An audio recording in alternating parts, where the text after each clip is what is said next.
Filipenses, capítulo 4, a partir do verso 4.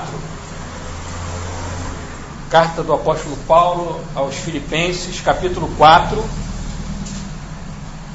a partir do verso 4 até o 7.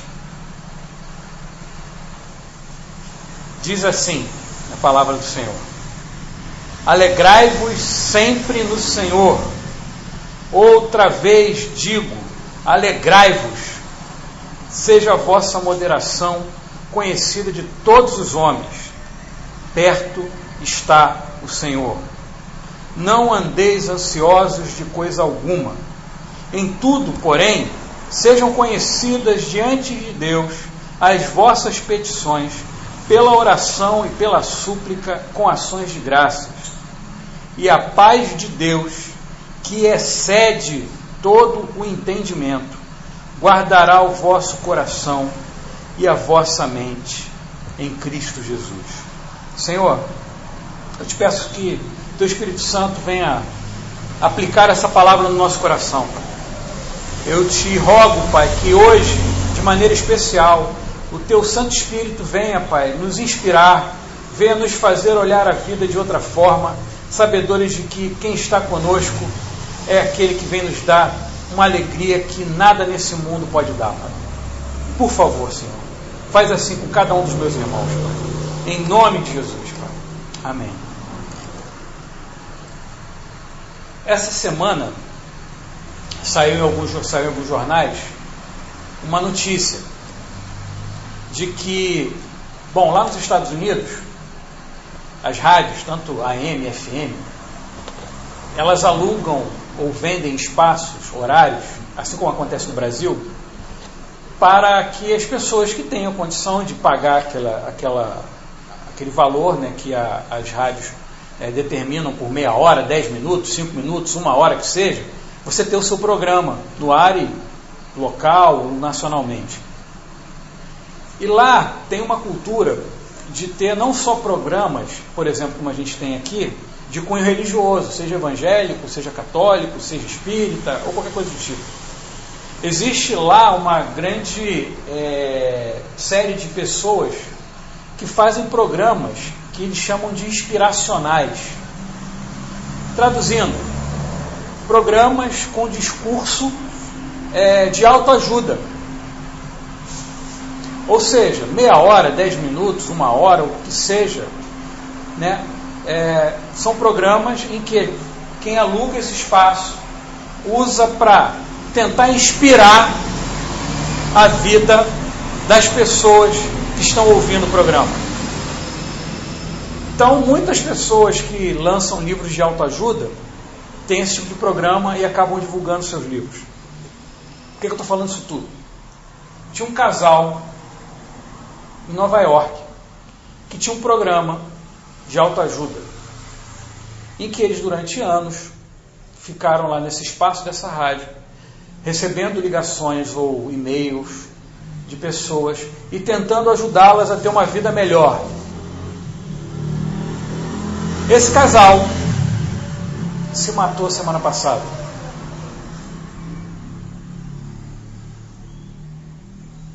Cometeram suicídio. Um casal que tinha um programa de autoajuda. Tudo que eles falaram aparentemente não serviu nem para eles. E a polícia de Nova York encontrou os corpos com uma carta em que eles desistiram de viver e se mataram. Aí a gente pensa, ou poderia parar para tentar entender, como pessoas que têm um discurso em que quer lhe trazer uma felicidade se matam. Que felicidade é essa que o mundo tem oferecido? Mas, mais do que falar sobre a felicidade que o mundo tem oferecido, eu prefiro falar da felicidade que o Evangelho oferece. Que essa não cessa. E aí, olhando para esse texto do apóstolo Paulo para a igreja de Filipenses, já no final da carta, para aquela igreja que era pobre, mas uma igreja abençoadora, a igreja que a gente pode dizer predileta do apóstolo Paulo, mesmo simples e com dificuldades, Paulo faz um discurso para ela. O apóstolo Paulo está dizendo aqui que essa igreja, apesar de tudo, ela tinha uma paz com Deus. E essa paz com Deus faz toda a diferença na vida da igreja e principalmente, porque a igreja somos nós, do crente. E que ela é muito maior do que você estar com dinheiro no bolso, estar com sua conta azul, os filhos tudo bem criados, os netos todos bem criados, você está com um emprego maravilhoso. Isso ultrapassa. E aí eu queria falar sobre essa paz que traz alegria, uma alegria que é abundante e que na verdade não cessa, apesar de tudo que a gente possa estar vivendo.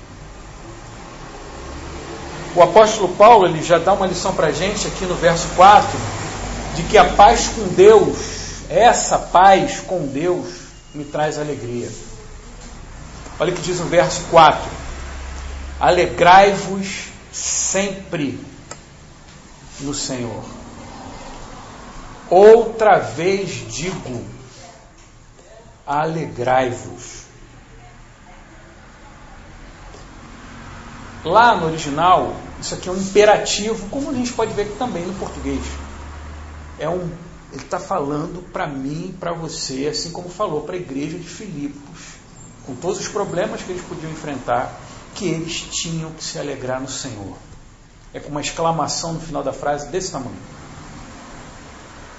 Como se ele estivesse esmurrando o peito e falando: alegrai-vos sempre, alegrai-vos sempre, alegrai-vos sempre.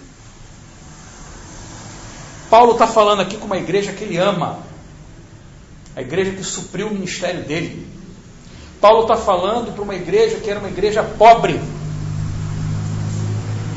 E o melhor conselho que o apóstolo Paulo poderia trazer para aquela igreja é que ela deveria sempre se alegrar no Senhor. Sempre. E aí, além de ele colocar essa palavra sempre se alegrar no Senhor, ele fala: outra vez eu vou dizer para vocês, sempre se alegrem no Senhor. Ele fala de uma alegria que é eterna, que não depende do sorriso do teu rosto. Paulo está falando de uma alegria que não é como essa felicidade oferecida por aí, em que basta uma topada para acabar a sua vida. Que faz com que, por exemplo, um casal que tem um programa que é para te inspirar a ser feliz, se mate. Não é essa alegria e não é essa felicidade que Paulo está falando para essa igreja aqui. Paulo está falando de uma alegria de ter recebido algo que eles não podiam receber na vida aqui deles por qualquer dinheiro, qualquer tesouro, qualquer melhor emprego que ele tenha. Ele não está falando de algo que você conseguiu com suas próprias mãos, mas de algo que Deus deu àquela igreja e deu a você. Às vezes eu gosto de lembrar da alegria do fim do ano. Eu já fui porteiro de prédio. Sabe como eu recebi os moradores no final do ano? Dá um abraço aqui, meu livro de ouro, lembra de mim? Isso é maravilhoso. Aí escolhia, está gravando, mas quem quiser do prédio ouvir, esse era o método do meu pai. Pegava o mais rico do prédio e falava: o senhor poderia abrir aqui o nosso livro de ouro? O senhor é uma pessoa tão querida. Porque o cara ia botar lá R$1.000, R$100, R$200. Aí os caras: pô, o cara deu 200, tem que dar 200 também. Esse é o método, Isaac. Guarda isso no seu coração, Isaac. Isso é uma semeadura. É a alegria do fim do ano. Aquela alegria porque você quer receber alguma coisa. Ou aquela alegria do jantar do Natal e do Ano Novo, porque muitas vezes você não se resolveu com sua família, mas você vai chegar com aquela roupa maneira, bacana, que você não comprou o ano inteiro, mas comprou para aquela reunião para chegar lá abafando, para todo mundo falar, olha, ele está bem de vida, olha, comprou ali a camisa da Hollister, sei lá como é o nome daquilo lá, Aeropostale, ó, tá não sei o que, bacana. Todo mundo achando uma coisa maravilhosa, como você está. Aquela alegria de você entrar na loja americana e ver que está 12 vezes sem juros aquele negócio ali, você vai lá, compra. Aí você bota em casa, todo mundo entra na sua casa, vê aquela televisão de 50 polegadas, que você depois vai lembrar que vai aumentar a sua conta de luz, que você vai ficar ainda tendo que pagar o IPVA do carro, né, Henrique? Amém. O IPTU. É aquela alegria do final do ano, quando você ouve a música da Globo, que dá aquela angústia no seu coração, que hoje a festa é sua, hoje a festa é nossa, e é de quem vier, de quem quiser, e você quer pegar seu cartão e gastar tudo. Ou então já é Natal na Líder Magazine.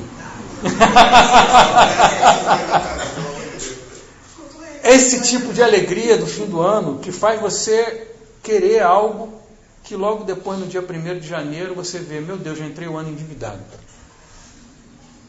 Já entrei o ano angustiado para pagar minhas contas. Essa alegria aqui, ó, some assim que chega o abençoado do boleto do cartão, a faturinha do cartão. É esse tipo de felicidade que muitas vezes é colocada para aí para a gente. E aí nós cristãos, muitas vezes, temos que ouvir o que o apóstolo Paulo está falando para essa igreja. Alegre-se sempre no Senhor. E vocês não vão ouvir isso direito, então outra vez eu digo, alegrem-se no Senhor.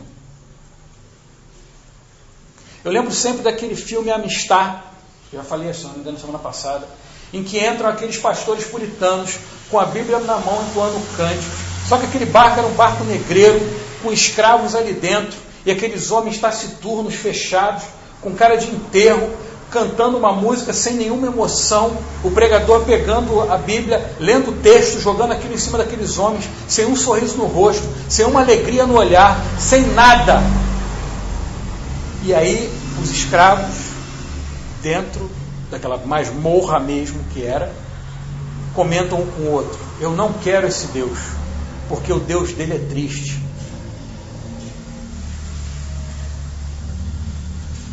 O cristianismo, muitas vezes, é acusado de ser uma religião triste.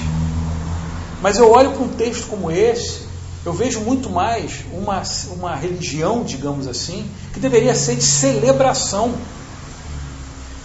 Tanto é um peso para a gente, que a gente parece não se alegrar nas coisas de Deus, que quando eu falo, você precisa evangelizar, a gente torna isso como um peso. Quando na verdade deveria ser natural. De falar, poxa, apesar de tudo, cara, olha, Deus tem suprido minha família. Isso é motivo de alegria. Mas a gente quer ensinar uma moral para as pessoas, ao invés de dizer e testemunhar o que Deus tem feito. A exortação que Paulo faz a essa igreja aqui é que a gente deve viver alegre porque a gente foi comprado. Não é viver bobo alegre, mas é viver alegre. O sorriso do rosto deve nascer, porque apesar de tudo, eu sei que, como a gente cantou aqui, porque Ele vive, eu posso crer no amanhã. Isso deve ser maior do que esse momento de culto aqui. Deve ser muito maior do que o momento do louvor aqui. Porque culto e louvor você faz semana inteira, o dia inteiro, dali daquela porta para lá. Nós passamos, durante a semana, 2 horas aqui no domingo. Se a gente for somar todas as 24 horas durante esses 7 dias, o seu maior culto e louvor é dali para fora. E é lá que você deve se lembrar desse imperativo que o apóstolo Paulo está falando à igreja de Filipe. Alegre-se sempre no Senhor. Outra vez vos digo, alegrem-se no Senhor. Porque a alegria faz parte do fruto do Espírito. Eu me lembro de uma irmã, que ela é uma senhora, ela ligava lá para casa, com a voz sempre para dentro. Ela, oi, tudo bem? Como é que vai? Não sei o quê. Aí eu encontrava com ela, porque tinha algumas questões familiares, outras coisas mais. Durante o tempo todo que eu andei com aquela irmã, ela nunca sorriu. E não era porque a vida dela era ruim ou que ela estava passando por isso e ela tinha que ficar sorrindo. Não. Mas o tom, a vida era tudo pesado. O evangelho parecia uma bigorna caindo na cabeça dela. E aí a gente pode criticar essa irmã, como eu estou fazendo aqui agora, mas eu também muitas vezes vivo assim, me lamentando, esquecendo que eu tenho motivo para me alegrar. E o motivo para me alegrar é muito mais do que estar com a conta cheia de dinheiro. Porque Jesus me comprou, Ele governa a minha vida, Ele é soberano, Ele está conosco, Ele é que vai fazer com que cada um de nós tenha uma vida melhor. Isso é muito mais do que você ter dinheiro, mas é você poder ver Deus fazendo milagre na sua vida. Isso é você podendo ver Deus curando. Isso é você podendo ver, experimentar Deus mudando situações. Porque apesar de toda a tristeza que possa vir sobre nós, o apóstolo Paulo nos chama a nos alegrarmos em Deus. Porque apesar de todo momento de tristeza que a gente possa estar vivendo, Deus transforma isso em paz e alegria para a gente servi-lo. Isso é o segundo ponto, porque a paz com Deus, além de me trazer alegria, a paz com Deus me faz servi-lo. Verso 5: seja a vossa moderação conhecida de todos os homens. Perto está o Senhor. Sandro, o que isso aqui tem a ver com servir a Deus? O que isso aqui está dizendo que tem a ver com serviço?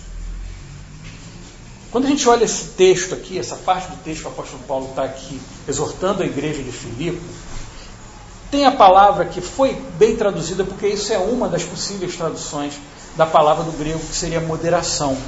Só que a gente já perdeu o sentido dessas palavras, e a gente sempre vai pensar que moderação é aquela pessoa que vai viver comedido, ou seja, não vou me entusiasmar muito, eu vou ser aquele crente assim, mais introspectivo, porque a gente lembra sempre de beba com moderação, por exemplo. Beba pouco. Só que o termo que a gente tem aqui como moderação significa muito mais suavidade ou gentileza com o outro. Ou seja a vossa gentileza, cuidado, conhecido de todos os homens. Isso muda o sentido.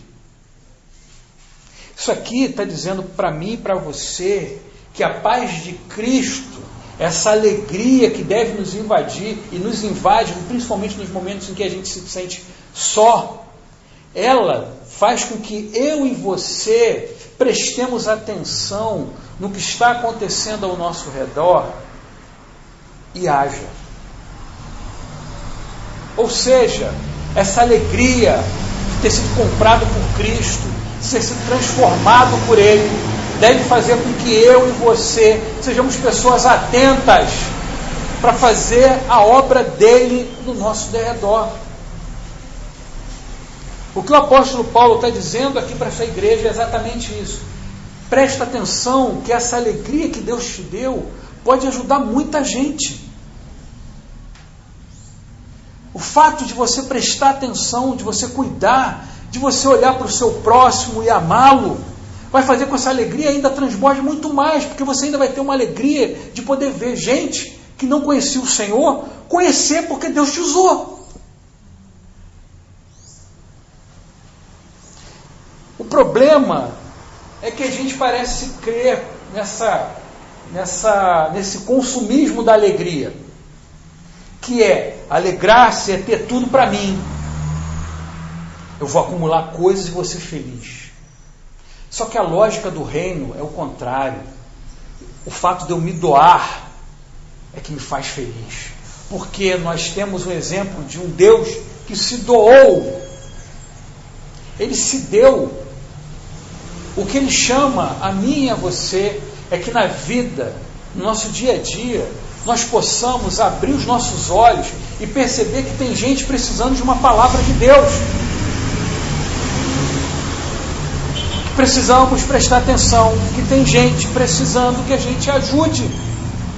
E aí pode ser uma ajuda financeira, pode ser uma ajuda de tempo, pode ser uma ajuda de fazer alguma coisa para a pessoa, e isso vai redundar numa enorme alegria, porque você já tem essa alegria que Deus te deu. Isso pode ser alvo de uma alegria para aquela pessoa de ver um mundo tão ruim e ver uma pessoa como você que resolveu dar tempo para ela.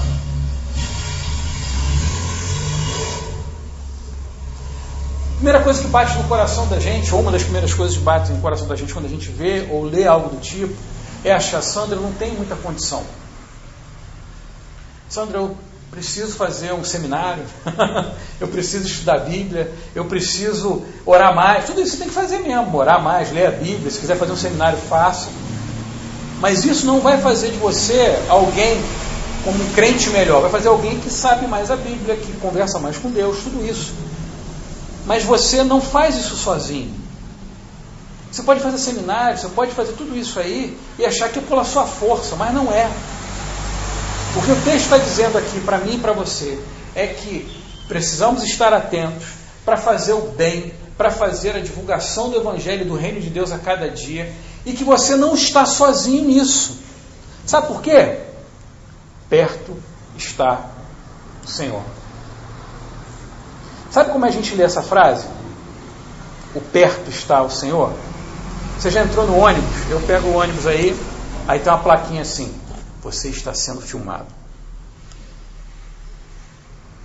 Quando a gente lê esse texto e vê que perto está o Senhor, a gente acha que o que Paulo está dizendo aqui é que Deus está te julgando lá de cima e olhando o que você está fazendo. Não é isso que o texto está dizendo. O que o texto está dizendo é que a sua moderação, ou seja, a gentileza, a sua vida, a forma como você se dá ao próximo, deve ser vista por todos os homens. Ou seja, você faz a obra de Deus, você ajuda todas as pessoas possíveis. E que mesmo que você ache que não consiga, você não está sozinho nessa empreitada. Perto está o Senhor. Ele está do seu lado. Imagina a situação que eu espero que você já tenha passado. Você tem um amigo, tem um conhecido, algum familiar, alguém do seu trabalho, não importa, em que você ficou durante anos, ou dias, ou uma hora simplesmente, falando do Evangelho, testemunhando do que Deus fez na sua vida, e essa pessoa abriu os olhos, essa pessoa entendeu que existe algo muito mais do que o mundo que ela estava mirando, mas que Deus existe, Jesus morreu por ela e ela precisa desse Salvador. Quem abriu os olhos dela foi o Espírito Santo, não foi? Alguém duvida disso? Mas quem Deus usou? Você. Você fez isso sozinho? Não. Você fez isso porque perto estava o Senhor. Deus é aquele que está conosco, nos ajudando para que a gente possa fazer a obra que é dele. O despertar do olho, da alma, do coração, da vida do eleito de Deus é feito a partir da pregação do Evangelho, e desse Evangelho que faz com que eu e você demos tempo, vida, para que pessoas possam encontrar esse Deus que elas não conseguem enxergar até hoje.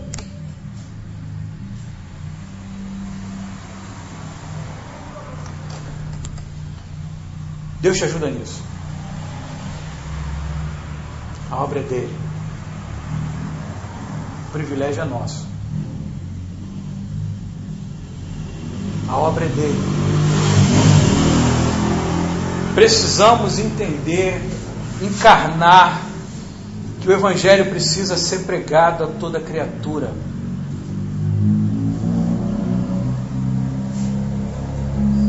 Isso tem que ser uma alegria para a gente, não um peso. Parece que a gente carrega uma rocha enorme quando a gente foi chamado para carregar a cruz de Cristo. Isso é um privilégio, porque a gente merecia o inferno. Mas Jesus abriu os céus para a gente. Os eleitos entram lá. Se deleitam com Cristo. Tem Ele como Senhor e Salvador. Essa realidade não é só pós-mortem. Essa realidade é para hoje. Quando você chega na tua casa, no seu trabalho. Essa paz que faz com que eu sirva a Ele. É por isso que o apóstolo Paulo, no versos 6 e 7, faz com que a gente possa entender que essa paz de Deus me traz paz. Óbvio isso, né? Mas às vezes parece que não. A paz de Deus me traz paz. Verso 6 e verso 7. Não andeis ansiosos de coisa alguma.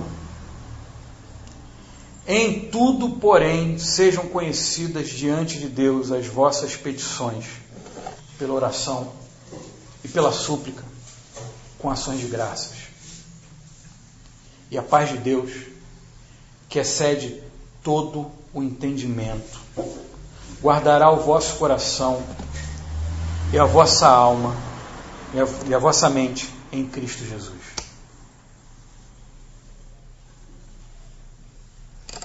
Olha o que o apóstolo Paulo está dizendo.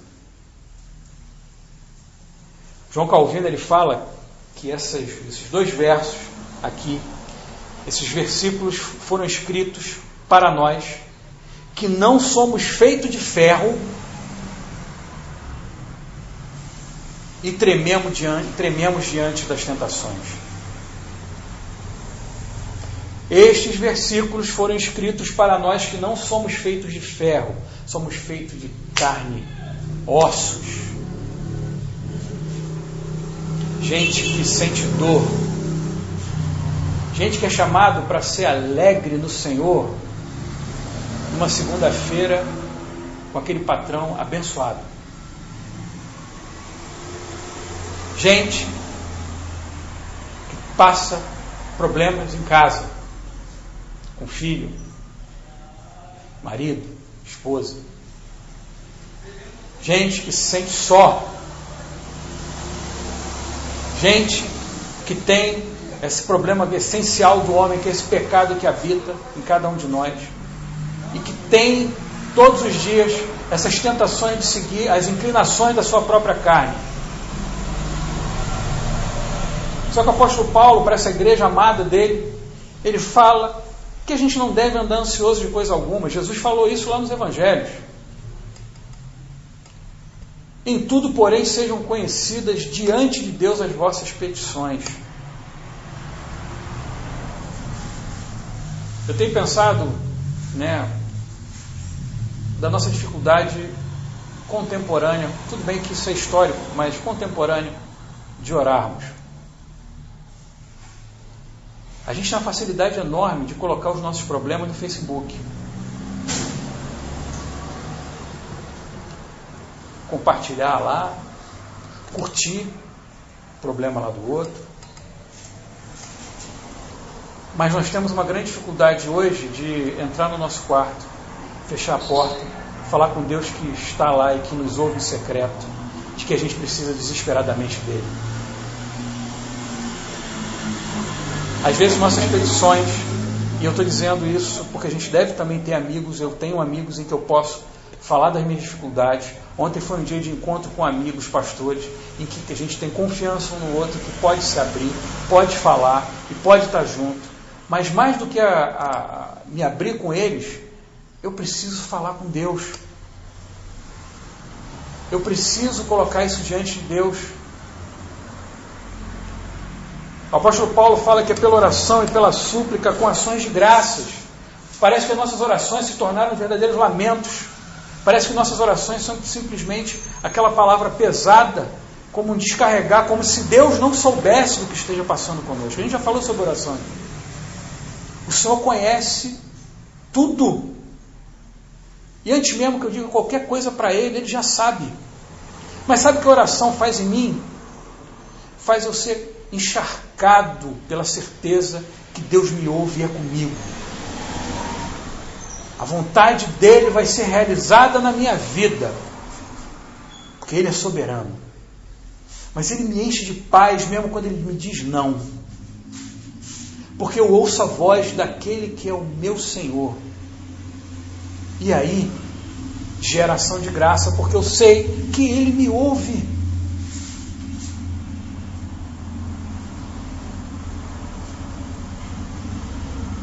Diante da minha pequenez, eu preciso me entregar totalmente a Deus, porque eu não tenho nada em mim que possa fazer com que as coisas mudem.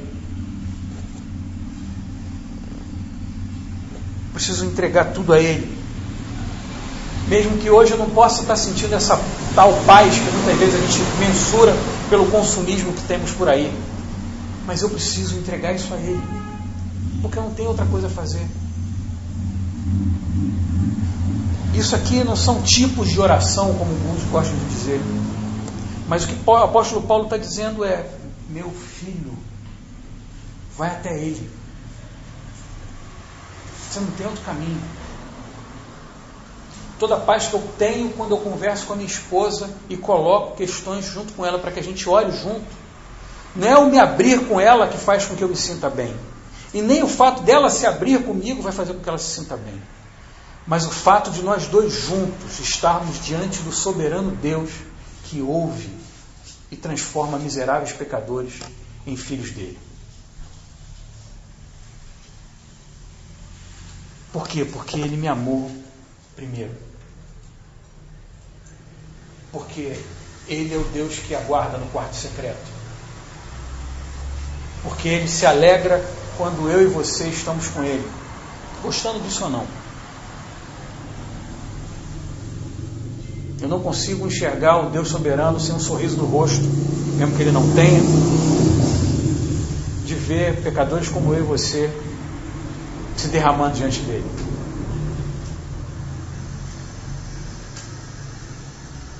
Porque o remédio para toda essa inquietação, meus irmãos, é oração, confiança nele. Porque a paz que excede todo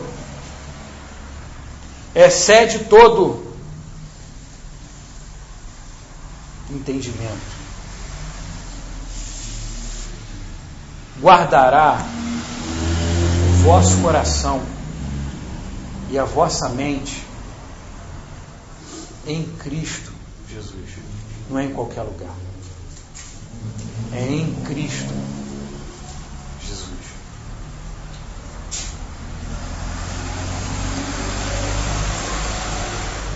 Eu queria te convidar a baixar sua cabeça. Eu queria te convidar a falar com Deus, a falar com esse Deus que nos dá essa paz que excede todo entendimento e que guarda o nosso coração e nossa mente em Cristo.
Agradecer-te por tua nossas vidas, confiamos em teu infinito amor, pois só tu és o Deus eterno sobre toda a terra e céu.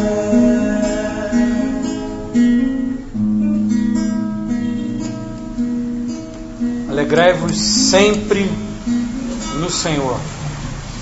Outra vez digo, alegrai-vos. Senhor, somos teu povo, tua igreja. E o que eu te peço, Pai, é que o Senhor nos ajude a não agirmos como se não fôssemos. Senhor, que a gente possa viver a cada dia tendo essa fonte enorme de alegria que é o Senhor, vivendo e entendendo a cada dia de que, apesar das circunstâncias, apesar de todas as coisas que vêm tentar nos tirar os olhos de Ti, apesar de todas as tentações que tentam nos alcançar, o Senhor nos chama a celebrar a vida, celebrar porque nós fomos comprados por um Deus que se deu por nós, Pai. Por isso, Pai, a gente pede ao Senhor que o Senhor venha encher cada dia mais o nosso coração dessa alegria, dessa celebração da vida, que faz com que a pregação do Teu Evangelho seja mais do que um peso religioso, mas seja uma celebração do anúncio das boas notícias que nenhum homem pode dar, mas o Senhor resolveu dar a vasos tão frágeis como nós, Pai. Senhor, que a nossa vida, que o nosso testemunho, que a nossa caminhada seja, Pai, para todas as pessoas que estão ao nosso redor, Pai. Que a gente dê o nosso tempo, que a gente possa, Pai, a cada dia priorizar, Pai, a pregação do Teu Evangelho. E, Pai, sim, nós somos pequenos, sim, nós somos falhos, sim, nós conhecemos muitas vezes pouquíssima coisa, mas o maior alento que nós temos é saber que o Senhor está perto de nós, que o Senhor está conosco, que o Senhor é que nos auxilia, porque a obra de regeneração de um homem é tua, é através do Teu Espírito Santo, e Ele usa, Pai, gente como nós, porque um dia o Senhor resolveu nos acordar da morte que vivíamos, para vivermos hoje, Pai, para a glória do Teu nome, Pai. Senhor, o dia a dia vem nos trazer essas questões que nos tornam ansiosos, que tentam nos tirar a paz, que fazem com que cada um de nós olhe para a vida como um peso enorme. Mas, Senhor, o que eu te peço, Pai, é que a gente possa focar nessa paz que excede todo o nosso entendimento e que guarda o nosso coração e a nossa mente em Cristo. Obrigado pela Tua cruz, Pai. Obrigado pela Tua morte e ressurreição nela, porque a Tua morte em nosso lugar fez com que nós pudéssemos hoje, Pai, num domingo pela manhã, celebrar a Tua vida, a Tua vitória sobre a morte. E a gente pode sair daqui hoje com o coração, Pai, cheio, transbordante, para poder pregar o Teu Evangelho, Pai. Louvado seja o Teu santo nome. Em nome de Jesus, Pai. Amém. Deus abençoe cada um dos irmãos, vão em paz, que o Senhor abençoe cada um de vocês. Amém.